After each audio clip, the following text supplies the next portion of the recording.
আসসালামু আলাইকুম প্রিয় প্রবাসী ভাইয়েরা, আপনাদের জন্য নতুন আপডেট সংবাদ নিয়ে আসলাম। সকল অবৈধ প্রবাসীদের জন্য আসছে সুখবর। আমি জসিমউদ্দিন সিনেমা থেকে।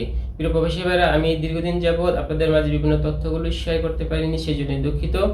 প্রিয় প্রবাসী ভাইয়েরা, আপনারা যারা মালয়েশিয়াতে ইলিগেল অবৈধ আছেন, আপনারা যারা একটি বৈধতা একটি পারমিটের অপেক্ষায় ছিলেন, আজ 30শে এপ্রিল 2026 মালয়েশিয়ার ইমিগ্রেশনে একটি যৌথ মিটিংয়ে অবৈধ প্রবাসীদের বিষয়ে একটি সিদ্ধান্ত, একটি ঘোষণা আসছে। আপনারা সকলেই জানেন যে স্পেশাল পাস প্রোগ্রাম রিপ্যাট্রিয়েশন 2.0 এই প্রোগ্রামটি চালু ছিল। অবৈধ লোক দেশে যাওয়ার বিষয়ে যে প্রোগ্রামটি চালু ছিল, সেটার মেয়াদ কিন্তু আজ 30শে এপ্রিল 2026 শেষ হয়ে যাওয়ার কথা। আজ ইমিগ্রেশন প্রধান যে একটি ঘোষণা দিয়েছেন, ইমিগ্রেশন প্রধান জাকারিয়া সাবান, তিনি যে ঘোষণাটি দিয়েছেন সেটা হলো, যারা অবৈধ আছেন, যারা স্পেশাল পাস নিয়ে এখনও দেশে যেতে পারেননি কিংবা দেশে যাননি পাসপোর্টের জটিলতার কারণে কিংবা আর্থিক সমস্যার কারণে, আপনাদের জন্য সুখবর। সেটা হলো স্পেশাল পাস প্রোগ্রাম PRM 2.0। এই প্রোগ্রামটি আরও 1 বছর 1 মাস এই প্রোগ্রামের মেয়াদ বৃদ্ধি করা হয়েছে, অর্থাৎ আগামীকাল, অর্থাৎ আজ 1 মে থেকে 2026-2027 31শে মে পর্যন্ত এই প্রোগ্রামটি চালু থাকবে, অর্থাৎ আরও 1 বছর 1 মাস এর মেয়াদ বৃদ্ধি করা হয়েছে। যারা ইলিগেল অবৈধ আছেন, আনডকুমেন্ট আছেন, আপনারা আরও 1 বছর 1 মাসের ভিতরে মাত্র 500 রিঙ্গিত জরিমানাতে আপনারা দেশে যেতে পারবেন।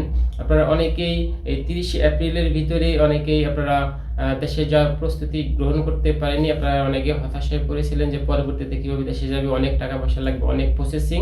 যাক, এই বিষয়টা ক্লিয়ার হলো এখন। আপনারা যারা পরবর্তীতে দেশে যেতে চেয়েছিলেন, আপনারা এখন সহজেই আগামী 1 বছরের ভিতরে যে কোনো সময় আপনারা দেশে যেতে পারবেন। কিন্তু আপনারা যারা পারমিটের অবৈধ থেকে বৈধতার অপেক্ষায় ছিলেন, আপনাদের জন্য অবশ্যই একটু দুঃখের বিষয়। এবং অবৈধ যারা আছেন পারমিটের অপেক্ষায়, আপনাদের যে পারমিট বিষয়টা বিভিন্ন মাধ্যমে অনেকেই বিভিন্ন সুখবরগুলো শেয়ার করেছিল যে এই মাসে, সামনের মাসে দিবে।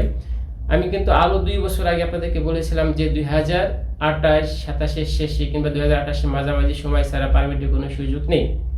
প্রবাসীরা, যেহেতু স্পেশাল পাস প্রোগ্রামের মেয়াদ 2027 পর্যন্ত, মে মাসের 31 তারিখ পর্যন্ত বাড়িয়েছে, সেক্ষেত্রে আপনারা যারা পারমিটের অপেক্ষায় এখনও আছেন বা আশা করেছেন, 2028-এর মাঝামাঝি অবস্থায় হয়তো কোনো সম্ভাবনা থাকতে পারবে পারমিটের, সেই জন্য আপনাদেরকে আরও দীর্ঘ সময় অপেক্ষা করতে হবে। তবে যারা দেশে যাবেন, যারা সমস্যা আছেন বিভিন্ন জায়গাতে, অবশ্যই আপনারা এই সময়ের ভিতরে দেশে চলে যাবেন। কিংবা যারা ধৈর্য ধরে থাকতে পারবেন ফ্যামিলির কথা ভেবে, আপনারা অবশ্যই 2028-এর মাঝামাঝি পর্যন্ত অবশ্যই অপেক্ষা করতে হবে, তখন হয়তো সম্ভাবনা আছে পারমিটের। প্রবাসীরা, 2027 পর্যন্ত তো আপনার স্পেশাল পাস মেয়াদ বৃদ্ধি করে দিচ্ছে, সেক্ষেত্রে এর মধ্যে আর কোনো বৈধতার কোনো আশা বা ভরসা নেই। প্রবাসীরা, এটাই ছিল আজকের ছোট্ট আপডেট সংবাদ। পরবর্তীতে যে কোনো সংবাদ পাবো আপনাদের সাথে আমি শেয়ার করবো। সকলে ভালো থাকবেন, সুস্থ থাকবেন। আল্লাহ হাফেজ।